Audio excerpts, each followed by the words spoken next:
Hello friends, आप सभी का हमारे वीडियो में स्वागत है। हम सॉल्व कर रहे हैं हिस्ट्री के प्रीवियस ईयर के क्वेश्चंस। ठीक है, पहला हमारा क्वेश्चन दिया गया है, वर्तमान दौलताबाद जहां मोहम्मद बिन तुगलक ने दिल्ली से राजधानी को स्थानांतरित किया था, किसके समीप स्थित है। तो ये दौलताबाद शहर है, कहाँ पर स्थित है वो हमसे पूछा जा रहा है। ठीक है, तो दौलताबाद जिसकी को 1327 में मोहम्मद बिन तुगलक, जो कि तुगलक वंश का एक शासक था, उसने दौलताबाद को अपनी 1337 में अपनी राजधानी बनाया था, जो कि कहाँ पर है, औरंगाबाद से 16 किलोमीटर दूरी पर स्थित है। ठीक है, ये महाराष्ट्र के अंदर है, यानी स्टेट कौन सा है, महाराष्ट्र, और ज़िला औरंगाबाद। ठीक है, उसके अंदर पड़ने वाला एक छोटा शहर है। नेक्स्ट क्वेश्चन है, निम्नलिखित में से किस सुल्तान ने सती प्रथा को रोकने का प्रयास किया था। तो सती प्रथा हम जानते हैं कि सती प्रथा कौन सी प्रथा थी, जिसमें पति के साथ उसकी पत्नी को जिंदा जला दिया जाता था। ठीक है, तो उस प्रथा को रोकने के लिए किस सुल्तान ने सती प्रथा को रोकने का प्रयास किया था। तो ऑप्शन नंबर 2 सही है हमारा, मोहम्मद बिन तुगलक। मोहम्मद बिन तुगलक ने 14वीं शताब्दी में हिंदुओं का समर्थन पाने के लिए निचले लेवल पर, उसके लिए उसने क्या किया था, हिंदू जो समाज सुधारक थे उनका साथ पाने के लिए सती प्रथा का उन्मूलन करने का कोशिश की थी। ठीक है, मोहम्मद बिन तुगलक ने किस देश का उदाहरण लेकर तांबे और पीतल के सिक्के का प्रयोग कर टोकन मुद्रा बनवाई थी। तो मोहम्मद बिन तुगलक, यहाँ से एक क्वेश्चन हमें समझ आता है कि मोहम्मद बिन तुगलक ने क्या किया था, तांबे और पीतल के सिक्कों का प्रयोग किया था अपने शासनकाल के दौरान। ठीक है, और टोकन मुद्राएं भी शुरू की थी। लेकिन ये वो किससे प्रेरित था, दरअसल उसने प्रेरित था, वो चीन के एक शासक थे कुबलई खान और फारस के शासक गजन खान। इन दो शासकों ने भी अपने अपने देशों में टोकन मुद्रा शुरू की थी। उसी से प्रभावित होकर मोहम्मद बिन तुगलक ने भी अपने शासनकाल में क्या शुरू की, टोकन मुद्राएं शुरू की। तो यहाँ पर हमें चीन का ऑप्शन दिया है, फारस का नहीं दिया। ओके, नेक्स्ट क्वेश्चन है, चंगेज खान के अधीन मंगोलों ने किसके शासनकाल में भारत पर आक्रमण किया था। ठीक है, तो जो इल्तुतमिश के शासनकाल के दौरान क्या हुआ था, चंगेज़ खान ने भारत में आक्रमण करने की कोशिश की थी।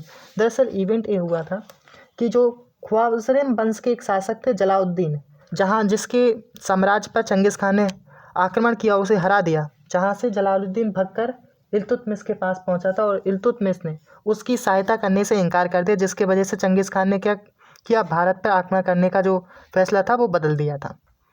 ठीक है, तो ऑप्शन नंबर 3 क्या है, सही। नेक्स्ट क्वेश्चन है, निम्नलिखित में से कौन सा सूफी संप्रदाय सर्वाधिक रूढ़िवादी संप्रदाय था। तो इन 4 संप्रदाय में से ये संप्रदाय था नक्शबंदी संप्रदाय। नक्शबंदी संप्रदाय के जो शुरुआत जो हुई थी वो हुई थी तुर्किस्तान से। ठीक है, आज के वक्त में तुर्किस्तान जहाँ है वहाँ पर नक्शबंदी सूफी संप्रदाय की शुरुआत हुई थी और इसको भारत में बढ़ावा देने का काम अकबर ने किया था। अगला क्वेश्चन है, दिल्ली सल्तनत के किस सुल्तान ने अपनी राजधानी दिल्ली से आगरा स्थानांतरित की थी। यानी दिल्ली सल्तनत के दौरान कुछ वक्त के लिए दिल्ली की जो राजधानी थी उसको स्थानांतरित कहाँ कर दिया गया था, आगरा में। ठीक है, तो एक किया था सिकंदर लोदी ने। सिकंदर लोदी 1489 से लेकर 1517 तक क्या रहा था, लोदी वंश का एक शासक था। यह बहलोल लोदी का पुत्र था। ठीक है, और इसके वक्त में इस लोदी संप्रदाय कहाँ तक फैल गया था, बिहार और बंगाल तक फैल गया था।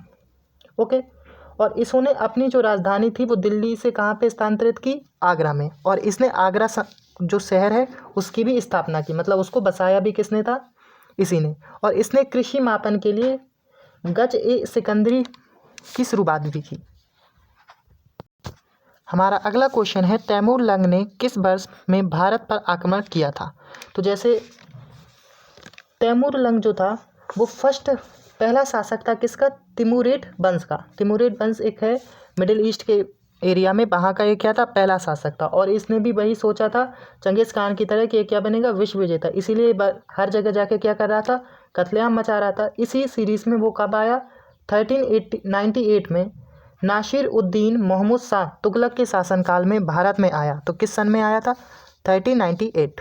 ठीक है, और किसके शासनकाल में, नासिरुद्दीन मोहम्मद शाह तुगलक के शासनकाल, जो कि एक तुगलक वंश का शासक था। रजिया सुल्तान किस शासक की पुत्री थी। तो हमसे क्वेश्चन पूछा गया है कि रजिया सुल्तान किस शासक की पुत्री थी। जो रजिया सुल्तान थी वो गुलाम वंश के अंतर्गत आने वाली एक शासक है और वो बेटी किसकी थी, शमसुद्दीन इल्तुतमिश की, ठीक है। उसकी बेटी थी और पोती थी कुतुबुद्दीन ऐबक की, ठीक है, जिसने क्या शुरुआत की, गुलाम वंश की शुरुआत की थी। लेकिन वास्तविक शासक के तौर पर शमसुद्दीन इल्तुतमिश को जाना जाता है, ठीक है। और उसकी पुत्री कौन थी, रजिया सुल्तान, जो पूरे मुगल साम्राज्य या पूरी दुनिया में मुसलमानों में पहली फीमेल किंग थी। नेक्स्ट क्वेश्चन हमारा है कि निम्नलिखित शासकों को अपने शासनकाल की अवधि के सही क्रम में लगाइए। मतलब इनको अवधि के अनुसार लगाना है, किस अवधि में पहले किसने शासक किया। तो सबसे पहले है कुतुबुद्दीन ऐबक, जिसने किसकी शुरुआत की थी, गुलाम वंश की शुरुआत की। ये 1206 से लेके 1211 तक क्या रहा था, शासक रहा था। फिर इसके बाद उसका बेटा यानी उसका रिश्तेदार शमसुद्दीन इल्तुतमिश 1211 से लेकर 1228 तक यहाँ का शासक रहा। तो यानी पहले फर्स्ट फिर थर्ड। उसके बाद रजिया सुल्तान 1236 से लेकर 1240 तक शासक रही। और उसके बाद 1266 से लेकर 1286 तक गयासुद्दीन बलबन रहा। इनके बीच में कई और छोटे मोटे किंग भी आए, लेकिन जो महत्वपूर्ण किंग हैं तो वो ये 4 हैं, ठीक है। तो इनकी सीरीज बन जाएगी 1, 3, 4 और 2, ऑप्शन नंबर 4। आज की वीडियो में हमारा लास्ट क्वेश्चन है, विजयनगर साम्राज्य का कौन सा शासक पुर्तगाली गवर्नर अबुल वर्क का मित्र था। अबुल वर्क जो था, पुर्तगाल जब भारत आए थे उसके बाद उन्होंने जो गवर्नर नियुक्त किया था, वो गवर्नर की सीरीज में वो 2nd गवर्नर था किसका, भारत के लिए, ठीक है। अबुल वर्क की दोस्ती किसके साथ थी, कृष्णदेव राय के साथ, जो कि विजयनगर साम्राज्य के एक राजा थे। और अबुल वर्क जिसका पूरा नाम था अफेसो डी अबुल वर्क, ठीक है। उसने क्या की थी, बीजापुर में जब कृष्णदेव राय बीजापुर में यूसुफ आदिल शाह के विरोध में लड़ाई लड़ रहे थे, तब अबुल वर्क ने कृष्णदेव की सहायता भी की थी, ठीक है। तो ऑप्शन नंबर 3 क्या होगा हमारा करेक्ट। तो ये था हमारी वीडियो का आखिरी क्वेश्चन। Thank you.